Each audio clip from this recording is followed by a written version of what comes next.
Welcome to another edition of The Drum Show, which is looking at Ukraine and the information war. We are examining how the marketing toolbox has been weaponized to play a key role in the conflict. To discuss this issue, I'm joined by a great panel. And this week it is Maya Bogle of Talenthouse, who's actually running a campaign to specifically help Ukrainian creatives. Absolutely. We're doing whatever we can to provide more opportunities for them. Yep, and Moszynski of London, who is working for the Free Ukrainian Resistance Movement. But it is fair to say the West are not alone in deploying the creative community in terms of understanding this issue and also trying to sort of shape the news agenda, because the Russian government have also been putting the black into arts, haven't they? Two really good examples I can maybe show you guys now, good to get your views on. One was when two comedians managed to hack into the Defence Secretary Ben Wallace to try and entrap him into saying some things perhaps he shouldn't. So we can maybe play that clip now.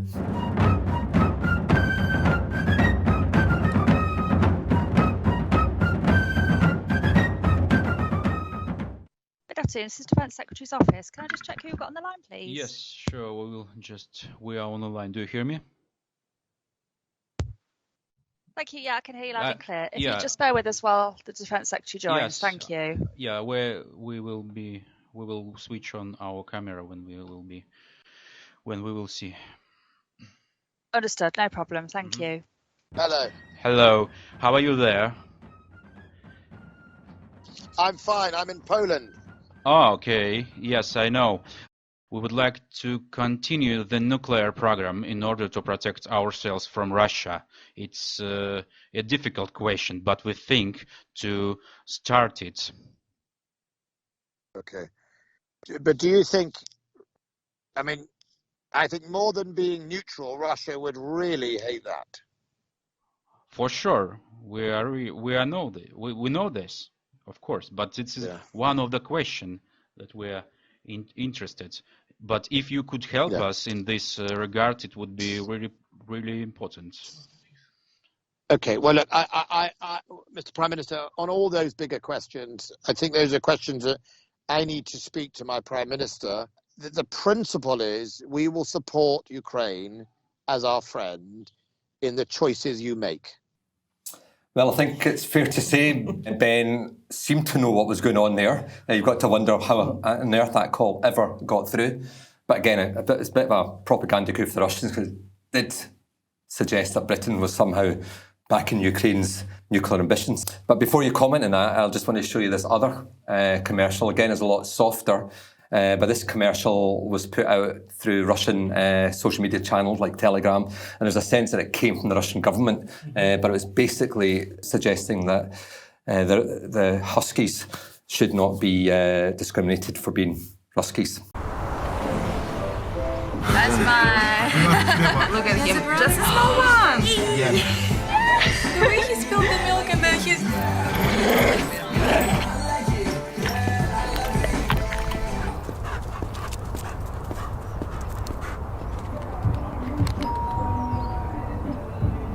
Oh, hi! Evening. Are you here for the dogs party? Yep.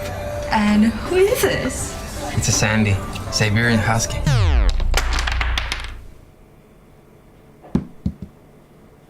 A Siberian Husky. Yes. And you're here with them. Well... Sorry, there's no place for y'all.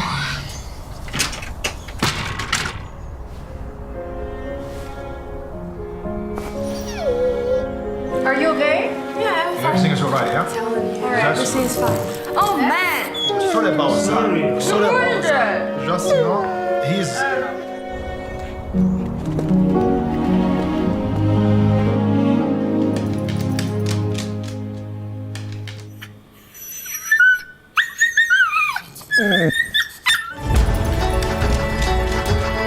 Stop!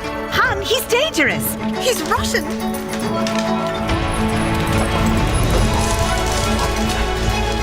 What the hell? Emma, back! Emma!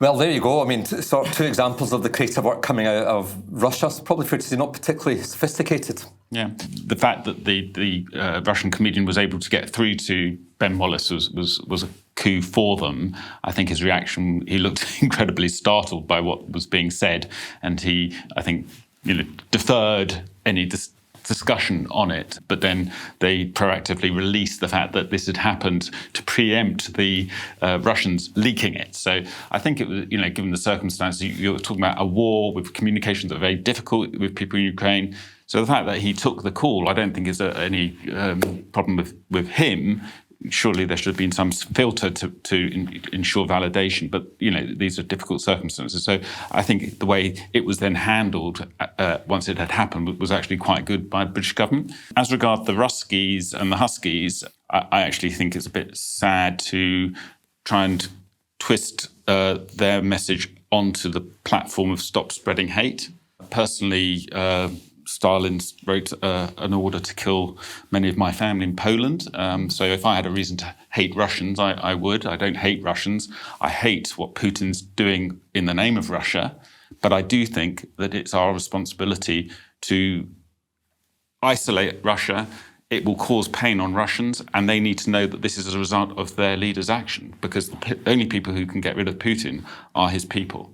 And I think we'll come back to how we think that could actually be accelerated through communications. Yeah. But it is a good point you made, though, that I think the US, UK and the sort of NATO have been very good at preempting these sort of propaganda attempts, haven't they?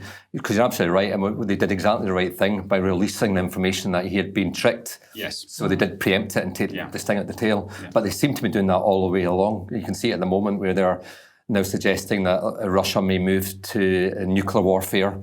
Or biological, particularly. Or biological or nuclear tactical warfare as well.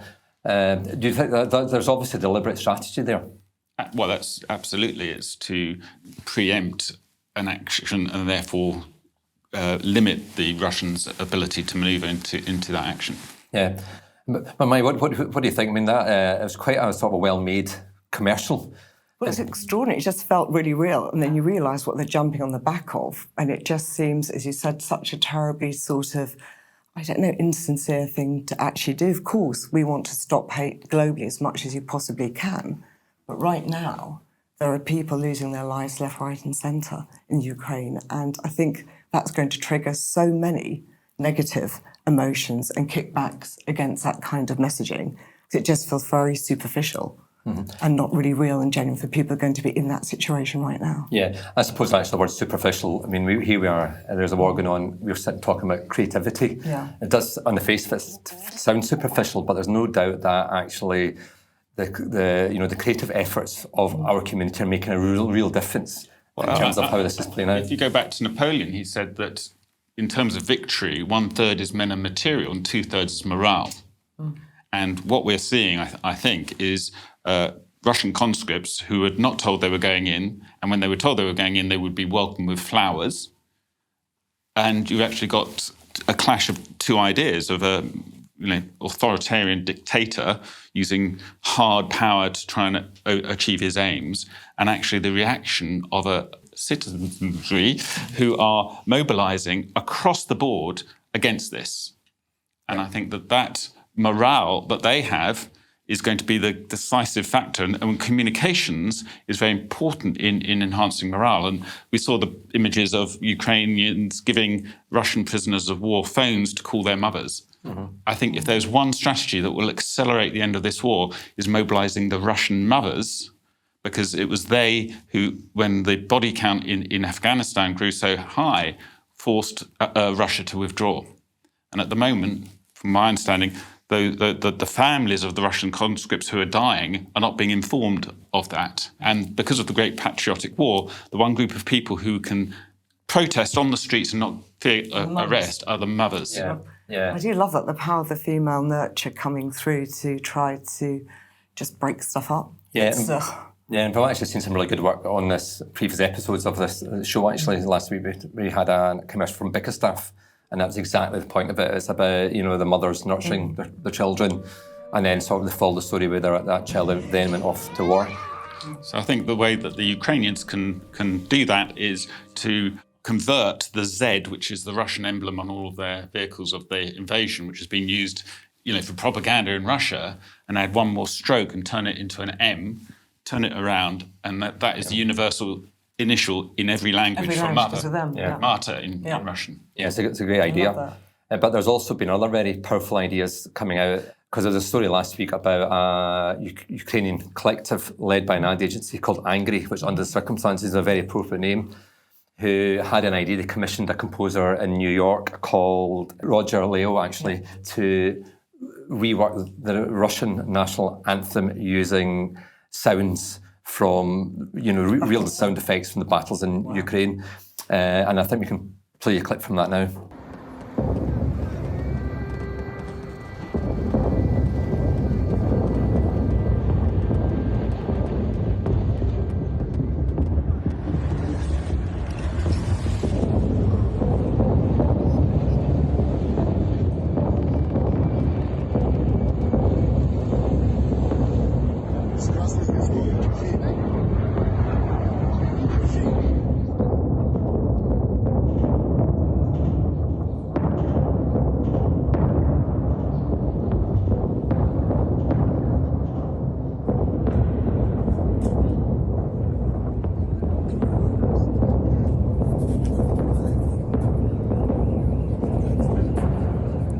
Just incredibly powerful, and I think it's just that cut-through ability which creativity has got across every medium to really connect people, to inform people, unite, and actually mobilise wider communities into taking some form of action.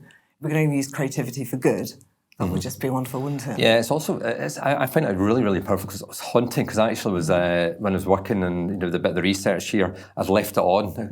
You've got several windows in your computer open at the same time. Yeah. And when you don't mean to be listening to it, it's really, you do get a sense of what it must be like to be, in that environment. The other thing actually is a bit of a detail, is the graphic design. I don't know if you noticed the Russian eagle has been redone to be made out of bombs. And another is very powerful graphically as well. Yeah. But we did manage to catch up with Roger to sort of get more of a sense of what the thinking was behind the music. Our reporter, Kendra Clark, spoke to him earlier in New York. Half of my husband's family come originally from Ukraine and Russia. But as soon as I knew about the invasion, I wanted to do something. The best way to do it was, of course, doing what I do best, what I have been doing for 20 years. That is music. Even if advertisement agencies were working there, they were probably having difficulties with production or creative teams. And I decided to write for Ukrainian agencies offering my work for free. I'm happy that they allowed me to be part of that. That's their story that we have there. Tell us what it was like to make the track and to listen to all of this violence. I didn't expect it to be that hard, and it was very, very hard. There were multiple points of difficulty there. The first one is the obvious one. When you think, you are working with a lot of audio, like real audio of people being bombed, like kids being bombed, like animals, that was, of course, hard. I had one particular audio that I got emotional. I had to circle around it and come back and back, because I needed like 3 or 4 times to really process it in the proper way. There was a family just in an apartment, and then suddenly a bomb that was clearly close to them. They clearly had like hearing issues after that, and the kids started to cry. And after 1 week or 10 days that we were already working together, suddenly the communication came to a halt. And 1 day, no answer, 2 days, no answer, 3 days, no answer. And then it hit me like, maybe they are dead. I don't know. I wasn't really sure if they were located in Kyiv, where they were located at all. If maybe they went out for their families, maybe they were running away. It took them 6 days to get back to me, and it was in this case of the least worst of the scenarios, that it was just an internet malfunction for a whole week. I spent a whole week imagining that they were dead. like people that I just knew.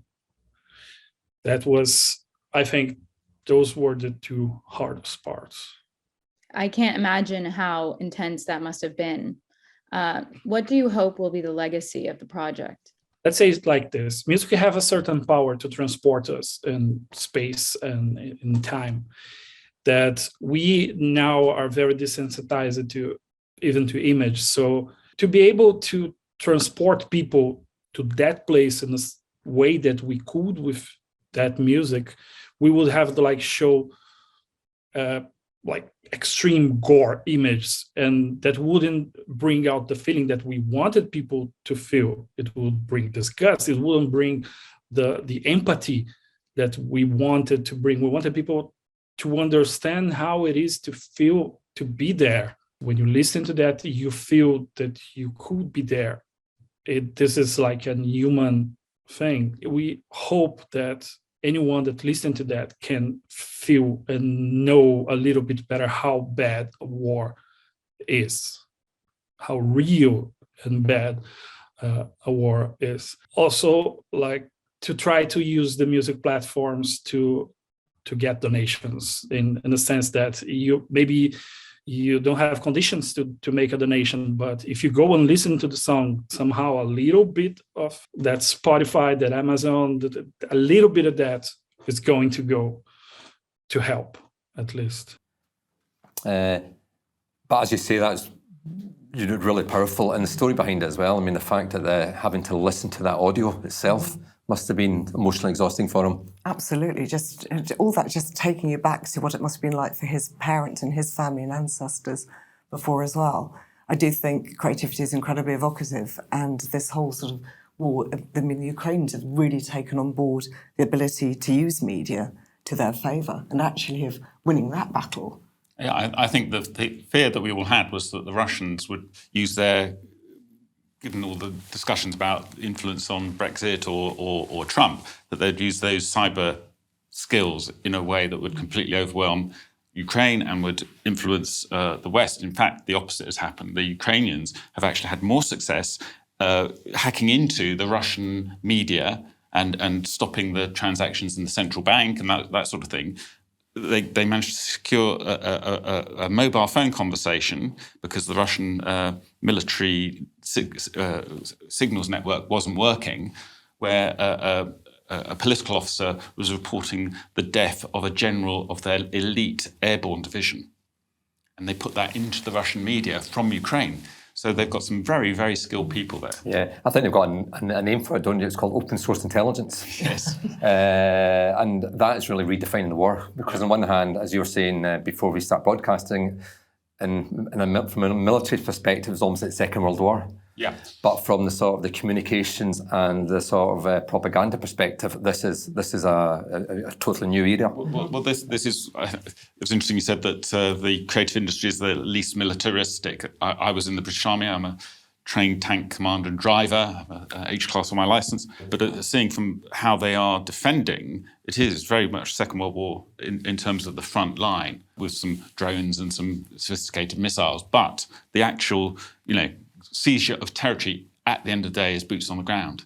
And those boots are not actually very good because the Russians are getting frostbite. They're actually, where they can, taking Ukrainian boots, which are better. Mm-hmm. So there's a whole set of morale issues, which this, if you like, communications effort is actually really helping Ukraine. Yeah, and obviously as an ex-military person yourself, you're obviously now involved in the communications offensive. Yeah. It's interesting we've just been speaking about a bit of music, but obviously you're using music as well. So can you maybe tell us a bit more about what your campaign is? Yeah, so when the invasion happened over that first weekend, I wrote to the Ukrainian ambassador to offer our services to aid their international communication effort. And I was put in contact with the Free Ukrainian Resistance Movement, who have a group of supporters, a network of individuals, from Martin, who's the CEO of Index on Censorship, to Brian, who's a professor on geopolitical issues. And we were put in contact with the international communication arm of the Free Ukrainian Resistance Movement, which is a citizens-based insurgency organisation that will continue the fight should the government fall. But they're also offering a territorial defence capability to the Ukrainian army. They have a humanitarian section which are providing supplies into people's homes of food, and they have a communications team to both increase morale within Ukraine, but also to get their message out internationally. And they're a bit like this, creating their own channel, and we're supporting that and raising funds for it. And in the group, the idea of taking a very famous song, which was about Britain's role in the Second World War when the Nazis had occupied all of Europe, which was London Calling, and to re-record that with the lyrics of Kyiv Calling and changing the lyrics. And through one of the team who had good connections into the music industry, within a day, we got the Clash management on board. Clash agreed to the change of the lyrics. The Clash volunteered that all the royalties from this song will go to this organisation. We managed to, with Mark Bukowski and his team, get that into pretty much every national and international media. It's on CNN and BBC yesterday. This has all happened since the weekend. Great. It's happened very, very quickly through people who want to provide support. Mobilising support.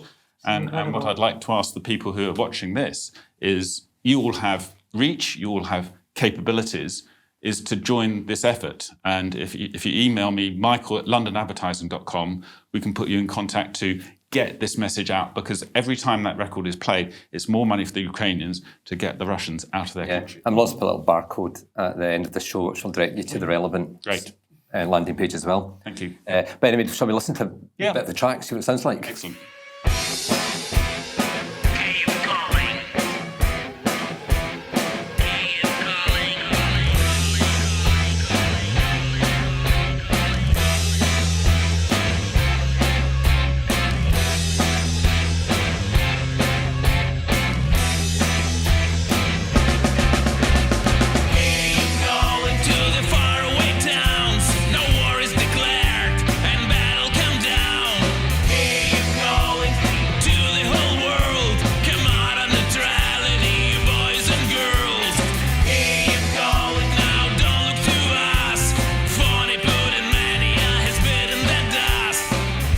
Because obviously that's a Ukrainian band. You know, can you tell me the story of the band and actually how you did the recording? Andrei, who's one of the band members, is part of the resistance movement. So he got his other... It's an amateur band, so they have their professions. Andrei himself is a doctor, and during the day he's treating patients as a result of this war. And then at night they were going into the recording studio, and then halfway through, as the air raid sirens came, they were going into the basement. And so this was all happening at the end of last week. And when we pulled it together, also with the fantastic Alexander, the director and the video editor, we put it together very, very quickly. Everyone working to a very common goal. And then one of the leading producers in LA, Danny Saber, who works with Stones, Bowie, Mick Jones before he died, offered to do this remix, which you're hearing now, and to have that quality support. And just everyone has just offered their services, because we all want to do something. And this, I think, is something that the creative and the media community that we are part of can very quickly and easily support by getting it into as many social channels. Every time it's played, money will go to the help, but also get this message out that this is an incredibly brave country that is standing up to the military might of Russia that was once so feared, and the Russian national brand and its military standing has plummeted as a result of this. Look, it's still an immense force, and the Ukrainians are under a lot of pressure, but to have done what they have done so far is an incredible feat. Yeah, and obviously it'd be great to see this go to number one, wouldn't it? Yes, that's the goal. And in fact, Mark Bukowski said yesterday, why don't we push for it to be the Ukrainian Eurovision entry? That's a great idea. But yeah, seriously, if everyone in our media community here can help get this out, we want it to. It's on Spotify, it's on Apple Music. If we can get it to number one, that would be a real statement to Ukraine to show our support. Yeah, but it has been interesting, though, that the amount of collaboration that's going around across the entire community to sort of help Ukraine. And we've seen other examples of that. There was I don't know if you noticed that story that from a Slovakian agency. Noticed that a lot of the Russian soldiers in Ukraine, amazingly, were using Tinder to try and find Ukrainian girlfriends. which is astonishing. So they then came with the idea about why don't we hack Tinder to try and get the real story out of what Russia's doing in Ukraine out to these soldiers who are accessing Tinder. Because in fairness, I don't think a lot of them actually know the true story themselves. It's just given me an idea. You do the opposite. You get some Ukrainian girls to say they're looking for Russian soldiers, meet me at the cowshed at the end of the road, and then there's 4, burly Ukrainian soldiers with a sack and take them away. That's terrible. I quite like the idea of more of the digital hacking into something rather than taking someone out with it. Anyway, that's super clever, though. That's sort of, just using to infiltrate media whichever way you can to get the right and correct messaging out, which I think is just not what's happening. Yeah. But it's interesting because Ukraine is very much a sort of superpower, not in terms of a lot of developers there. It's very well known for its digital. But it's also very strong in terms of its creativity. Most of the big agencies are represented. It's had a growing reputation. But you've obviously started an initiative as well, Maya, to actually help ensure that industry continues. Absolutely. And tell us a bit about that now. Well, obviously, as you know, we're passionate about creativity globally, and we've got this huge creative community and people passionate about creative, which I think is now about 14 million, around 195 markets, which is incredible.